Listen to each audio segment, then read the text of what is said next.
atau pernah menjabat sebagai gubernur atau wakil gubernur. Lalu apa saja sebenarnya pertimbangan ini? Sudah tepatkah mengingat gugatan sebelumnya MK mengabulkan batas usia capres-cawapres minimal 40 tahun dan atau pernah menjabat sebagai kepala daerah. Nah, kita akan bahas pagi hari ini dengan sejumlah narasumber yang terhubung melalui virtual. Ada kuasa hukum pemohon gugatan Victor Santoso Tandiasa, lalu pakar hukum tata negara Universitas Andalas Padang Ferry Amsari, dan juga Direktur Eksekutif Pusat Kajian Politik atau Puskapol Universitas Indonesia Huria. Selamat pagi semuanya. Selamat pagi. Ya, saya ke kuasa hukum dulu kalau begitu. Sebenarnya yang jadi titik berat isi gugatan Anda dan rekan-rekan Anda yang beda dengan sebelumnya ini apa? Sepertinya kalau banyak yang dibicarakan, sepertinya padahal gugatan Anda ini sudah lebih tertata begitu ya, lebih substantif dan juga lebih berbobot. Apa tanggapan Anda dengan penolakan gugatan ini, Bung Victor? Ya, jadi sebelumnya saya pakai baju hitam ini bukan dalam rangka bergabung karena ditolak ya, Mas Radi. Prof. Arief kan itu sempat mengatakan bergabung karena terjadi prahara gitu kan dalam putusan 90. Tapi ini kalau saya memang karena menggunakan baju hitam ya, karena memang senang pakai baju hitam. Nah, dalam hal pertanyaan tadi sebenarnya kan titik berat kita tidak beda dengan pertimbangan hukum MK dalam putusan 141 sebenarnya. Kita minta agar ada koreksi karena apa yang dimuat dalam amar putusan itu sebenarnya menimbulkan juga persoalan konstitusional. Karena apa? Karena dalam amar putusan 90 itu kan juga membolehkan jabatan yang dipilih dalam pemilihan umum. Artinya tingkat DPRD pun yang usianya minimal 21 tahun itu bisa menjadi calon presiden dan wakil presiden. Nah, karena ada persoalan konstitusional itulah kemudian kita meminta bahwa sebenarnya kalaupun mau dilihat dari ukuran hakim-hakim yang saat itu memutus, seharusnya yang bisa dibenarkan adalah yang berusia paling rendah setidaknya gubernur, dan itu diamini dalam pertimbangan hukum 141. Nah, makanya kami juga bingung kok kemudian alasan permohonan kami dinyatakan tidak beralasan menurut hukum, padahal sudah sejalan dengan pertimbangan hukum putusan 141 yang mengkoreksi secara implisit sebenarnya terhadap putusan 90 gitu. Nah, ini yang kami sebenarnya cukup mempertanyakan ya, kenapa kok kemudian dinyatakan beralasan menurut hukum, padahal petitum kami pun kalau itu dikabulkan ya itu sesuai dengan pertimbangan hukumnya, tidak akan berbeda dengan pertimbangan hukum 141 begitu, terlepas dari banyaknya catatan-catatan yang juga kami pertanyakan begitu. Baik. Bung Ferry, kalau kita lihat materi gugatan yang disampaikan sebelumnya oleh salah satu mahasiswa dari Solo ya, Almasaki Biru gitu ya. Ini gugatan yang diajukan oleh Bung Victor dan kawan-kawan kan tadi ya lebih berbobot, lebih terstruktur, dan juga tidak seperti yang sebelumnya gitu ya, keluar masuk berkasnya. Ini masih jadi tanda tanya sampai sekarang kenapa masih keluar masuk dan akhirnya bisa dikabulkan. Nah, kalau dalam konteks hari ini yang MK kembali tolak gugatan dengan alasan harus dikembalikan pada pembuat kebijakan. Menurut Anda sebagai pakar hukum tata negara, apa pandangan Anda? Iya, pertama saya pakai baju hitam karena bergabung dengan putusan MK. Kedua, saya ingin mengatakan inilah ketidakkonsistenan Mahkamah Konstitusi dari berbagai putusan yang juga pernah dia alami oleh publik. Ketidakkonsistenan itu misalnya MK dalam putusan 90 mengatakan dan putusan 112 ya mengatakan bahwa boleh kemudian Mahkamah Konstitusi menafsirkan open legal policy kalau timbul intolerable injustice, ketidakadilan yang tidak dapat ditoleransi. Putusan yang melibatkan pemohon Almasaki Biru itu bahkan sama sekali tidak menjelaskan konsep intolerable injustice itu. Mahkamah lalu memutuskan begitu saja. Dan harus diakui di dalam putusan 90 itu terdapat kebingungan publik yang luar biasa. Apakah Mahkamah dalam putusan itu memperbolehkan seluruh elected official atau Mahkamah hanya membatasi kepada gubernur saja? Dan itu kalau dihitung secara matematis, Mahkamah itu hanya mengabulkan kepada orang yang pernah berpengalaman atau sedang menjadi gubernur. Nah, hari ini teman-teman Victor Santoro Tandiasa ini menjelaskan harusnya MK memperjelas gubernur saja atau yang lainnya. Nah, MK tidak berani menjawab itu. MK melarikan diri. Dan ini sifat MK yang terus berulang. Kalau MK berbenturan dengan dinding politik tinggi, MK itu lari dari tanggung jawab menafsirkan undang-undang itu konstitusional atau tidak. Dengan cara menyatakan ini open legal policy. Ini sudah penyakit MK berulang-ulang kali. Nanti Mpok Huria bisa menjelaskan bagaimana MK itu lari dari tanggung jawab menafsirkan konstitusi terkait dengan berbagai problematika kepemiluan dalam undang-undang. Misalnya parliamentary threshold itu lari dari presidential kandidasi threshold. Semua lari dengan alasan open legal policy. Nah, sekarang teman-teman pemohon 141 ini kan mau memastikan maksud MK di putusan 90 apa. Nah, sekali lagi MK kemudian lari dari tanggung jawab itu. Bagi saya memang ini putusan yang inkonsisten dan tidak bertanggung jawab untuk memastikan perbaikan ketatanegaraan kita. Padahal MK itu diberi tanggung jawab memastikan seluruh hak-hak konstitusional warga negara dijelaskan dalam putusannya. Nah, ini kan tidak jelas. Kita juga sendiri bingung kenapa tiba-tiba sekarang open legal policy dimunculkan lagi. Padahal MK sudah pernah mengatakan ini adalah wewenang MK untuk menafsirkan karena ini berkaitan dengan ketidakadilan yang tidak dapat ditoleransi. Silakan lanjutkan Pak. Ya, MK harusnya menjelaskan kepada publik kemarin itu di 90 kenapa dan sekarang di 141 kenapa. Nah, saya bilang ya mudah-mudahan ya putusan terhadap teman-teman Mas Victor adalah satu tahapan yang akan berbeda dengan permohonan dari yang dilakukan Prof Denny dan Mas Uceng.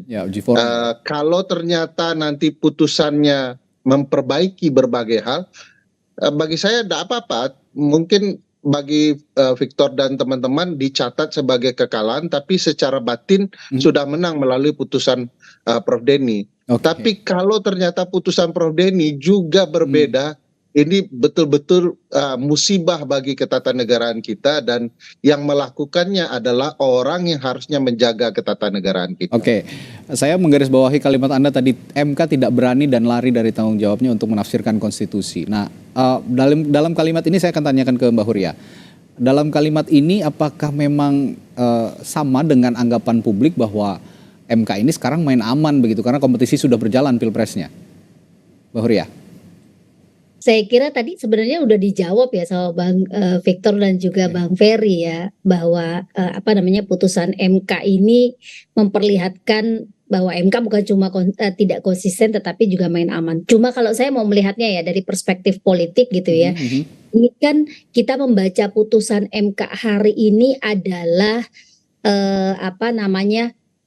sebuah penanda gitu ya yang sangat signifikan bahwa lembaga-lembaga demokrasi utama seperti lembaga peradilan terutama MK ya yang seharusnya menjadi pengawal konstitusi gitu ya, ini ternyata memang sangat rentan dipengaruhi oleh kepentingan politik, dipengaruhi oleh tangan kekuasaan. Bahkan sebenarnya kalau kita bicara gitu ya, ketika lembaga peradilan utama ini bisa dipengaruhi atau bahkan dikendalikan oleh penguasa, dampaknya akan sangat buruk ya terhadap demokrasi kita. Dan ini yang menjadi concern, saya kira menjadi perhatian dari masyarakat hari ini gitu. Apakah kita masih mempercayai lembaga demokrasi utama seperti Mahkamah Konstitusi? Meskipun gitu ya, kepanjangan tangan penguasanya sendiri nggak ikut sidang kemarin gitu Mbak Huria ya?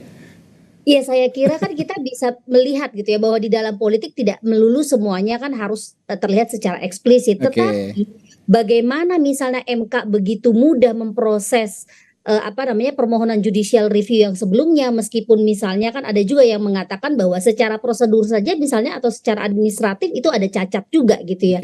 Begitu mudah prosesnya, sementara di dalam kasus-kasus lain yang tadi disampaikan oleh Bang Ferry juga, MK itu begitu rigid gitu ya, begitu kekeh gitu ya memutuskan bahwa gugatan-gugatan yang berkaitan dengan kepemiluan itu semuanya diarahkan pada kewenangan DPR gitu ya untuk melakukan open legal policy itu. Tetapi dalam kasus batas usia capres cawapres, MK bergerak lebih jauh. Nah kan publik bertanya apa yang mendorong sebenarnya.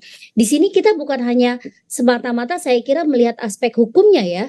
Apalagi kalau bicara soal aspek hukum, misalnya putusan MK kan sudah menegaskan gitu ya bahwa ada pelanggaran di situ, bahwa ada persoalan serius di situ berkaitan dengan integritas gitu ya putusan Mahkamah Konstitusi.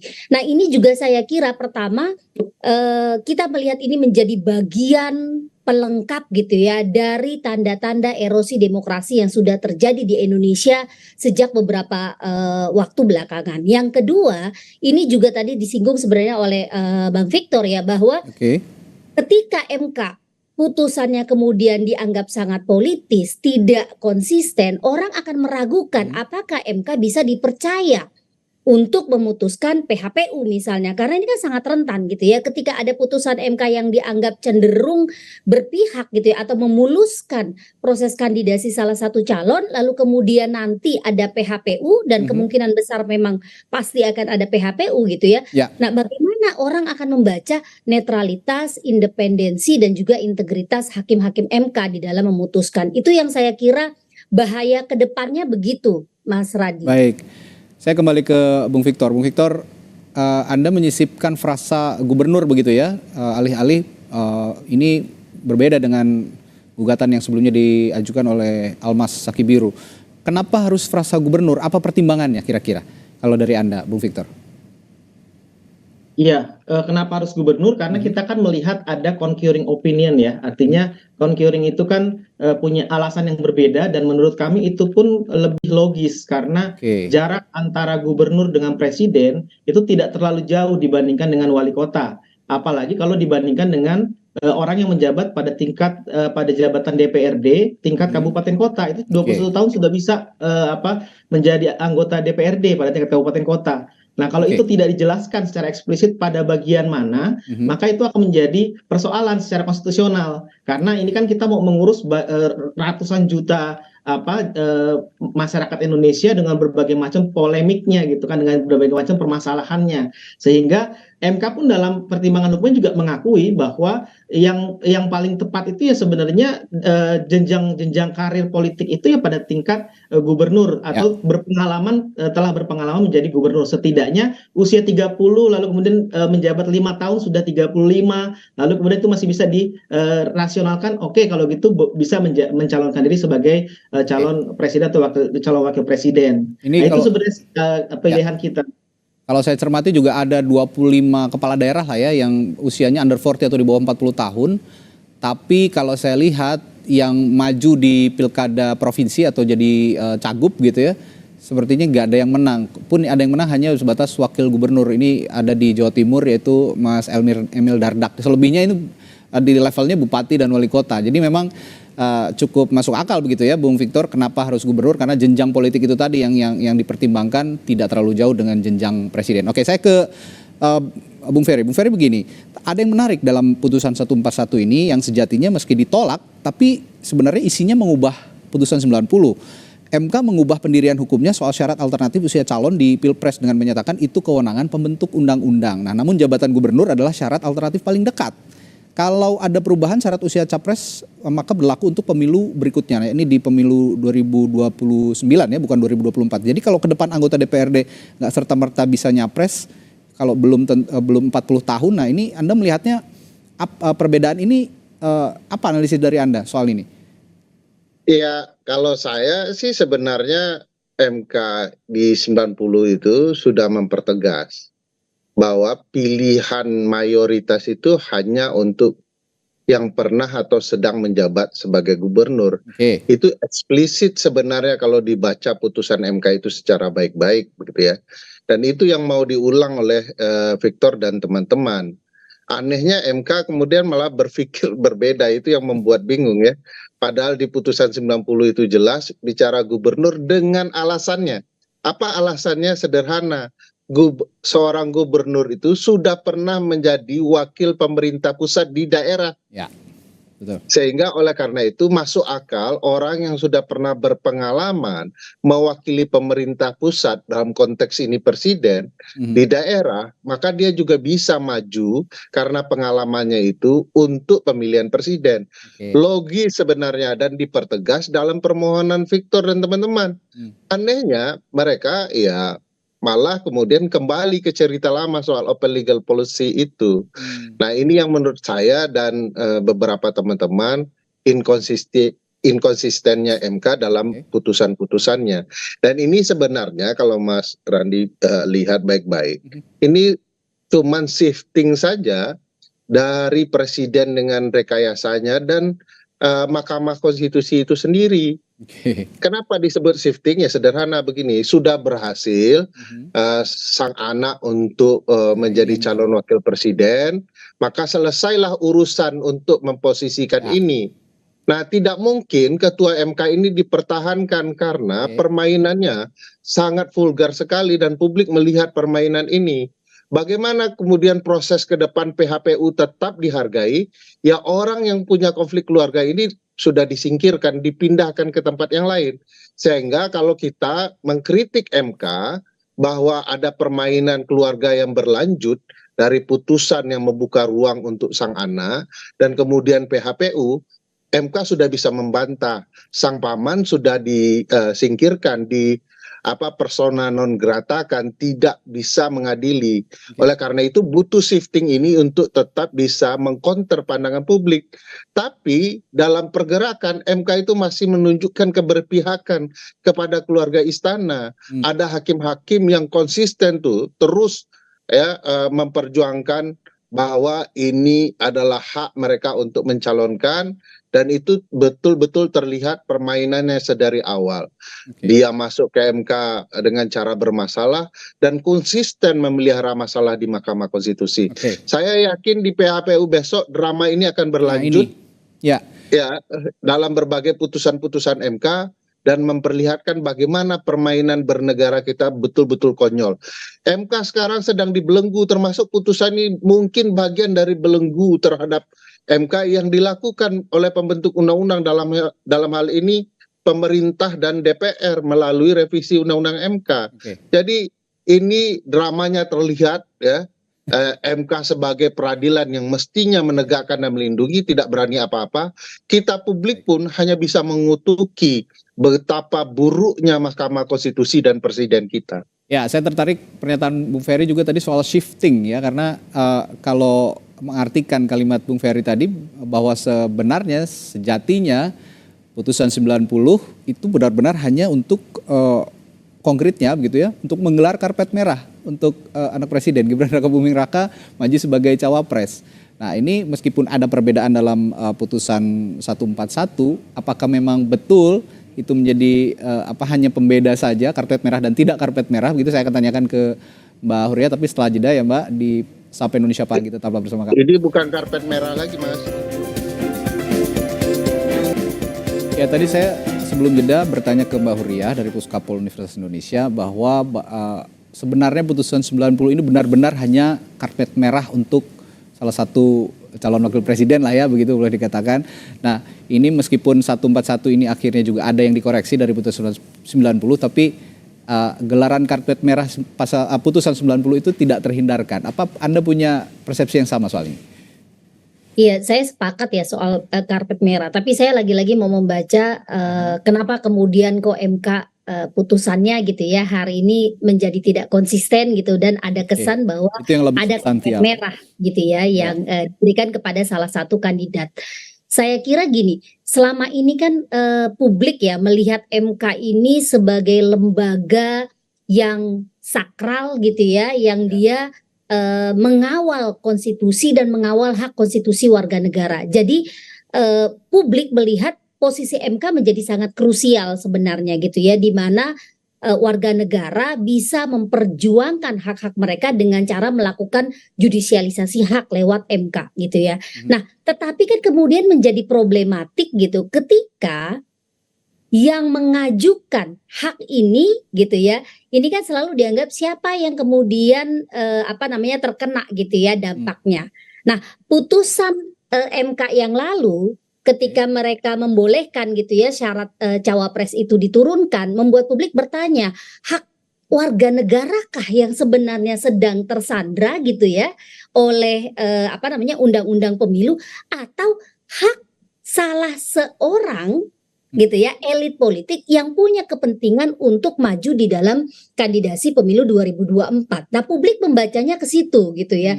Jadi artinya ketika MK memutuskan bahwa syarat cawapres itu bisa di bawah 40 tahun, bahkan sebenarnya kalau kita periksa lagi ya Mas Radia, itu kan juga putusannya kan beragam ya. Kalau kita lihat secara kumulatif harusnya kan nggak berlaku untuk wali kota gitu ya. Nah, ini yang saya kira jadinya publik melihat ya itu gitu, MK memang memberi karpet merah. Bahkan kalau misalnya MK konsisten dengan open legal policy, MK harusnya kembali gitu ya mereview putusannya sebelumnya, karena putusan MK bersifat final dan mengikat. Bisa membatalkan, saya kira nanti mungkin bisa ditanya gitu ya ke Bang Ferry yang ahli hukum tata negara, harusnya MK sendiri gitu. Nah, ini kan jadinya seolah-olah terlepas gitu ya dari putusan sebelumnya gitu. MK menutup mata bahwa ada problem, ada masalah, bahkan juga ada krisis kepercayaan publik terhadap MK akibat keputusan MK yang dianggap tidak netral, yang dianggap dipengaruhi oleh penguasa gitu. Nah, akibatnya kemudian juga kita melihat yang terjadi hari ini, publik tidak melihat MK sebagai lembaga yang bisa menjadi pegangan untuk kita melakukan judisialisasi hak, melainkan MK menjadi alat politisasi bagi elit-elit politik gitu ya, yang mau berkuasa secara legal dan disahkan oleh undang-undang. Nah, pertanyaannya kemudian kan gini, kalau kita bicara legal atau tidak legal, ya itu kan sebenarnya mudah gitu ya, selama produk hukumnya kemudian bisa memberikan legitimasi hukum, iya. Tetapi legitimasi politik ini yang menurut saya menjadi hal yang juga sangat krusial gitu ya. Putusan itu mungkin legal, memberikan hak kepada Gibran Rakabuming gitu ya untuk maju sebagai cawapres. Tetapi legitimasi politik dari publik kepada calon gitu ya yang dianggap melanggar konstitusi gitu ya, yang dianggap menerabas konstitusi demi untuk mencalonkan diri.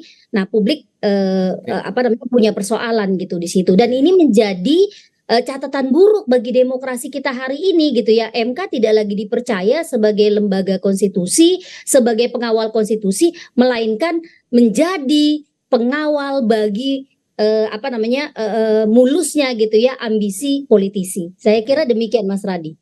Catatan buruk dalam iklim demokrasi kata Mbak Huria begitu. Tapi seolah sekarang ini beras sudah menjadi nasi begitu. Tapi apakah nasi akan menjadi bubur ya? Karena masih ada celah sebenarnya di uji formil yang disampaikan atau diajukan oleh Prof. Denny Indrayana dan juga Zainal Arifin Muchtar ya. Nah, saya akan ke Bung Victor. Bung Victor, kalau sekarang beras sudah menjadi nasi, apakah nasi akan menjadi bubur? Apakah Anda juga sebagai pemohon berniat ambil langkah selanjutnya atau imbauan atau pesan Anda pada MK? Iya, sebenarnya nasi itu kan bisa dijadikan nasi goreng spesial. Jadi itu harapan kita seperti itu. Karena seperti tadi yang Mbak Huria sampaikan, bahwa kalau kita melihat runutan prosesnya itu dari perkara putusan 90, MK mengambil alih open legal policy. Lalu kemudian di putusan 141, MK melemparkan itu kembali ke open legal policy. Nah, sementara ketika DPR diberikan kewenangan kembali untuk merubahnya, tapi dibatasi hanya untuk 2029. Nah, artinya ini kan seperti kayak ya memang saya khawatir publik semakin meyakini bahwa memang putusan 90 itu diputus hanya untuk mengakomodir kepentingan calon yang berkepentingan. Nanti di pemilu berikutnya ya harus dibatasi gitu kan. Jadi hanya dibuka hanya untuk pemilu saat ini melalui putusan 90. Nah, ini yang memang cukup kita sayangkan gitu kan. Karena kalau kita melihat niat baik dari pemohon, sebenarnya bisa saja digunakan oleh MK untuk membalikan atau mengembalikan marwah MK. Tapi sayangnya itu tidak diambil oleh Mahkamah Konstitusi, malah dengan putusan seperti ini akan semakin membuat persepsi publik ini semakin meyakini bahwa memang ya itu karpet merah yang disediakan, toh juga nanti setelah ini selesai lalu kemudian di kemudian hari nggak boleh lagi wali kota mencalonkan diri sebagai calon wakil presiden, tapi harus di tingkat gubernur. Nah ini yang kita sayangkan. Dan yang terakhir terkait dengan putusan ini, saya khawatir akan timbul dualisme putusan karena sama-sama mengikat kekuatannya. Putusan 90 mengikat, putusan 141 juga mengikat. Nah, putusan 141 tidak mematikan 90. Artinya dua-duanya ini memiliki kekuatan hukum yang mengikat. Nah, ini kan akhirnya menjadi persoalan dalam kemudian menafsirkan itu yang berlaku saat ini. Nah, ini akan berdampak kepada upaya-upaya yang sedang berjalan baik di Bawaslu, menggugat KPU, baik di Petun, baik juga di PN. Ini akan menjadikan perdebatan atau dasar yang saling bisa dibenturkan karena yang satu bisa menggunakan 141, pertimbangan hukumnya juga mengikat, yang satu bisa menggunakan putusan 90. Nah, ini malah semakin menimbulkan polemik yang cukup tinggi ya kalau menurut saya di. Oke. Ke Bu Ferry juga terakhir, kalau memang ini nanti kan sepertinya gongnya kalau Anda semua bilang ada di putusan uji formilnya yang diajukan Prof. Denny dan Uceng ya. Nah kalau misalnya kita berandai-andai sedikit lah, kalau misalnya kritik kita pagi hari ini kepada Mahkamah Konstitusi akhirnya didengar begitu, akhirnya mengabulkan uji formil begitu ya. Dampaknya bagi proses pesta demokrasi Pilpres 2024 apakah bisa instan atau seperti yang dikatakan Prof. Jimli dari MKMK ini berlaku pada pertandingan berikutnya di 2029? Ya, cara berpikir Prof. Jimli dan Mahkamah Konstitusi dengan beberapa putusan yang menyertai itu mirip dengan pengaturan skor dalam mafia sepak bola di Italia. Okay. Jadi pelakunya diberikan sanksi, ya, tetapi siapa yang menang dalam liga tidak diganti. Jadi ini mirip dengan cara berpikir para mafia sepak bola. Tetapi ini kan pengadilan. Ini pengadilan itu punya nilai kepastian, nilai kemanfaatan, nilai keadilan. Kalau ketiga nilainya berbenturan, harus dipilih salah satu, maka semua orang sepakat nilai keadilan lah yang harus ditegakkan. Adil tidak kalau ada putusan yang hanya dinikmati oleh satu orang? Adil tidak kalau penikmat putusan itu adalah hanya keluarga presiden? Adilkah kemudian bagi masyarakat dalam proses kepemiluan kita? Bagi saya tidak adil. Nah, mestinya dengan suasana seperti ini harus diingat kita pernah mengalami kebuntuan hukum. Dalam kasus di Mahkamah Agung ada kasus terkenal namanya Sengkon dan Karta. Begitu diketahui bahwa pengadilan melakukan kesalahan fatal, menghukum orang yang tidak bersalah, maka ada mekanisme baru yang dimunculkan dan menjadi tradisi bernegara kita. Muncullah konsep peninjauan kembali. Itu adalah tradisi ketika peradilan terbongkar melakukan kesalahan fatal dalam putusan-putusannya sebelumnya. Kenapa kemudian Hakim Konstitusi 9 negarawan yang mestinya bisa memperbaiki kerusakan moral anak bangsa, kenapa tidak bisa memperbaiki kerusakan moral di diri mereka sendiri dengan putusan yang baru, yang lebih baik? Saya khawatir ya pilihan-pilihan kata ini adalah diksi-diksi yang dibentuk untuk melanggengkan pilihan anak seorang calon presiden bisa maju.